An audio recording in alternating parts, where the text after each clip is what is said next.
Supreme court of Pakistan ने खैबर पख्तूनख्वा और पंजाब इंतखाबात केस में फ़ैसला महफूज कर लिया है।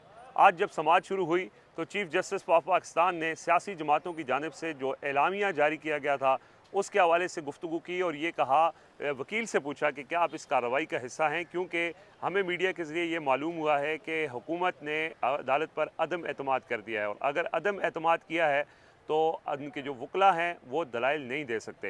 अटॉर्नी जनरल ऑफ पाकिस्तान ने दलाइल दिए। आज सेक्रेटरी ख़जाना और सेक्रेटरी दिफा को तलब किया गया था, उनकी जो गुजारिशात हैं अदालत ने वो सुनी। इसके अलावा असद उमर ने माशी हालात के ऊपर गुफ्तगू की।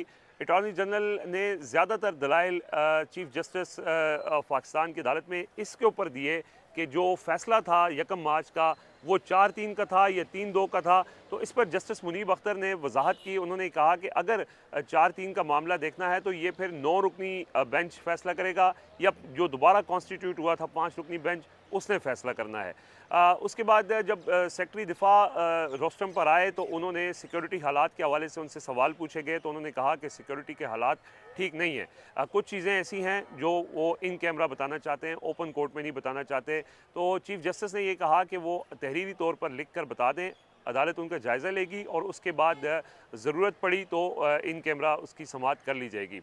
2 घंटे के अंदर अदालत ने कहा कि सेक्रेटरी दिफा जवाब जमा कराएं, लेकिन सेक्रेटरी दिफा लेफ्टिनेंट जनरल रिटायर्ड हमूदुज़्ज़मान की जानिब से ये दरख्वास्त की गई कि 1 दिन की मोहलत दी जाए, जिसके बाद अदालत ने उनको 1 दिन की मोहलत दी गई है और अब कल तक सेक्रेटरी दिफा सिक्योरिटी के हवाले से अपने जो बयान है, जो अपनी जो वजाहत है वो अदालत में जमा कराएंगे। सेक्रेटरी ख़जाना जो है वो आज पेश नहीं हुए, उनकी जगह एडिशनल सेक्रेटरी ख़जाना पेश हुए और उन्होंने जो मईशत के हवाले से जो मामलात हैं उसके हवाले से अदालत को आगाह किया। तो जब उन्होंने ये बात की तो उस वक्त साबिक वज़ीर ख़जाना असद उमर रोस्टम पर आए और उन्होंने आकर मईशत के हवाले से जो अदाद शुमार हैं उसकी रोशनी में अदालत की मुआवनत की। उसके बाद अटॉर्नी जनरल ने ज़्यादातर गुफ्तगू जो जस्टिस काजी फ़ाइज़ ईसा का फ़ैसला है और किस तरह ये मौजूदा जो बेंच है वो ये इस केस को नहीं सुन सकता, उसी के ऊपर गुफ्तगू की।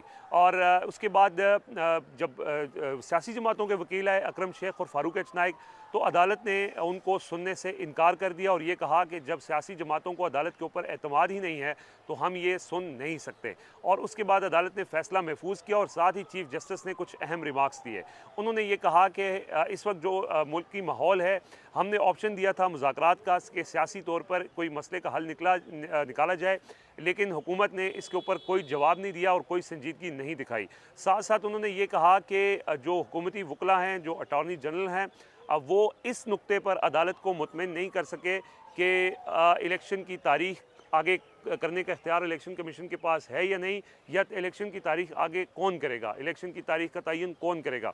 तो इस पर उन्होंने ये कहा कि जो अदालत ने मुआवनत तलब की थी वो मुआवनत अदालत को नहीं मिली, लेकिन अब अदालत ने फ़ैसला महफूज कर लिया और कल ये फ़ैसला सुनाए जाने के इम्कान है, क्योंकि सेक्रेटरी दिफा और सेक्रेटरी ख़जाना जो तहरीरी तौर पर जो जवाब जमा कराने हैं, अदालत उनका जायज़ा लेकर उस रोशनी में अपना ये फ़ैसला जारी करेगी।